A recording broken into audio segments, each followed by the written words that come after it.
अचानक हमारे गांव से खबर आती है कि हमारे चाचा बहुत बीमार है और वो अपनी बेटी की शादी हमारे भाई से करना चाहते हैं।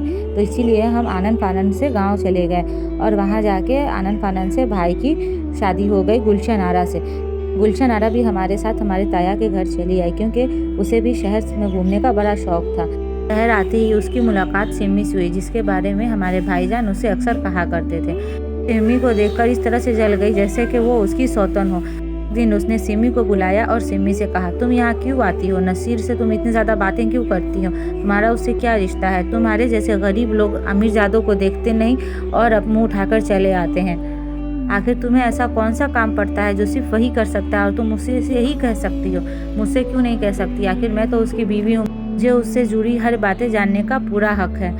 ये बातें सुनकर सिम्मी को बहुत बुरा लगा। उसे ऐसा लगा कि किसी ने उस पर आसमान ढा दिया हो। उस पर बिल्कुल कहर सा नाजिल हो गया और वो वहाँ पे खड़ी चुपचाप से रोने लगी।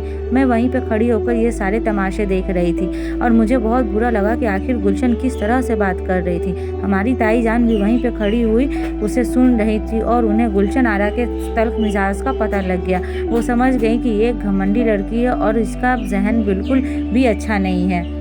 और उसी वक्त हमारे नसीर भाई भी आ गए थे, जो थोड़ी बहुत बातें सुन चुके थे।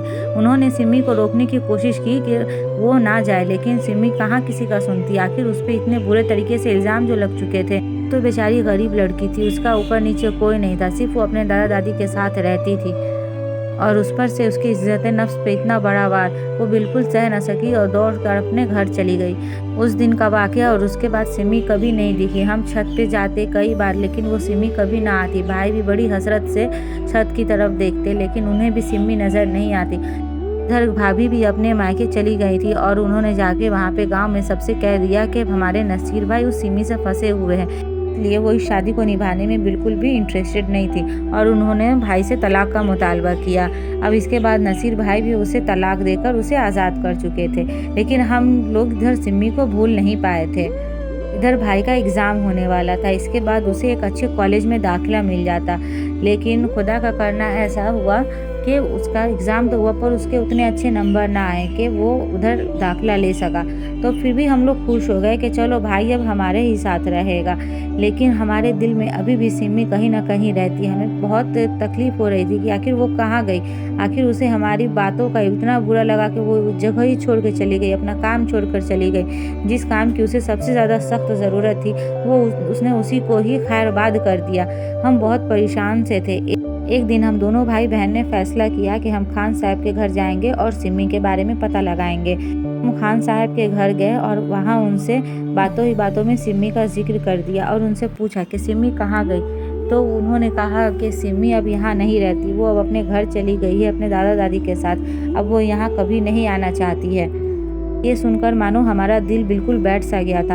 अब हमें ये बेचैनी हो गई थी कि हम कब सिम्मी से मिले और उनसे अपनी बातों की माफ़ी मांगे। हमें अगले ही दिन गांव जाने का सोचा और हम रास्ते में ही उसका गांव पड़ता था।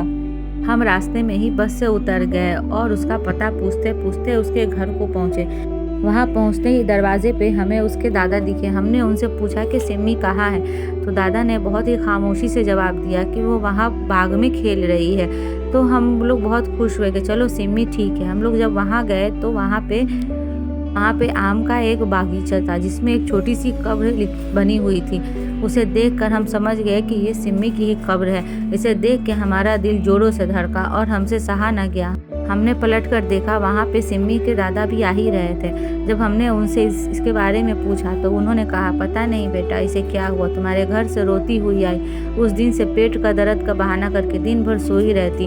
फिर हम इस तरह से गांव चले आए और वहाँ पर जब हमने उससे पूछा तो बस वो सोई रहती, ना खाना खाती ना कुछ। और अचानक से एक रात सोई, उसकी अगली सुबह उठी ही नहीं। हमने अपनी बच्ची को खो दिया, ना जाने उसे कौन सा दुख लग गया था। इधर हम और भाई एक दूसरे को देख रहे थे।